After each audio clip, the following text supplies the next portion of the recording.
కానీ వాళ్ళు పరిపాలన చేయగలుగుతారా లేదా అనేది డిపెండ్స్.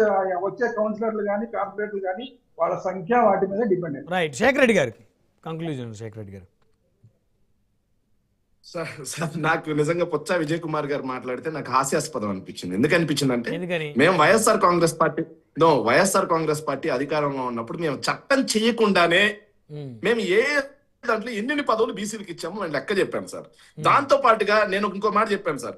సో నామినేటెడ్ పదవుల విషయానికి వస్తే 137 మొత్తం కార్పొరేషన్లు రాష్ట్రంలో ఉంటే 484 నామినేటెడ్ పదవులు ఉంటే వాటిల్లో 42% 201 పదవులు బీసీలకే ఇచ్చాం సార్. ఓకే, సో ఇవన్నీ మేము లెక్క చెప్తున్నాం. తెలుగుదేశం పార్టీ 2014 నుంచి 19 మధ్యలో బీసీలకి సంక్షేమానికి ఎంత చేశారో చెప్పానండి. అట్ ది సేమ్ టైం బీసీలకి రాజ్యాధికారం దిశగా ఎన్ని రాజ్యసభ పదవులు ఇచ్చారు, ఎన్ని నామినేటెడ్ పదవులు ఇచ్చారు చెప్పానండి. 5 ఏళ్ళ అధికారంలో ఉన్నారు కదా, మళ్ళీ ఇప్పుడు 2 సంవత్సరాల అధికారం అయింది వచ్చి బీసీ కార్పొరేషన్ ద్వారా వీళ్ళు ఎన్ని నిధులు కేటాయించారు, ఎక్కడెక్కడ కేటాయించడం కాదు సార్, కేటాయించడం ఎంతైనా కేటాయిస్తారు, ఎన్ని నిధులు ఖర్చు చేశారు, పాయింట్ నెంబర్ 1.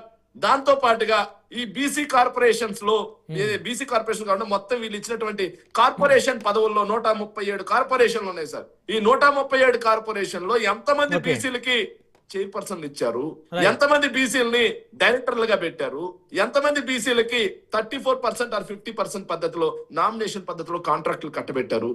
లెక్క చెప్పానండి. ఊరికే మేము బీసీలకు అది చేసాం ఇది చేసామంటే నందిగాం సురేష్ గారి స్థానం ఏంటో పార్టీలో మాకు తెలుసు, నందిగాం సురేష్ గారికి బాగా తెలుసు. మీకు తెలియకపోతే మేమేం చేయాలి? నందిగాం సురేష్ గారు ప్రతిరోజు జగన్ గారితోనే ఉంటున్నారు, ప్రతిరోజు జగన్ గారితోనే ఉంటున్నారు. మీకు తెలియకపోతే మేమేం చేస్తాం? కాబట్టి నేను అడుగుతున్నాను సార్, ఊరికే వేగ్గా ఇప్పుడు వాళ్ళు అధికారంలో ఉన్నారు సార్, ప్రతిపక్షం కాదు వాళ్ళు. మేము ప్రతిపక్షమే బాధ్యతగా లెక్కలు మాట్లాడుతున్నాం సార్, ఆరోపణలు చేయట్లా, లెక్కలు చూపిస్తున్నాం.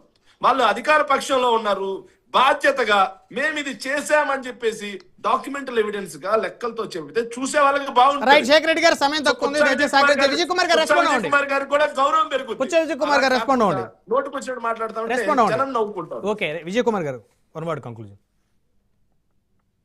బ్రహ్మనాయుడు గారు, ఇప్పుడు మేము ఏమి చేసాం అనేది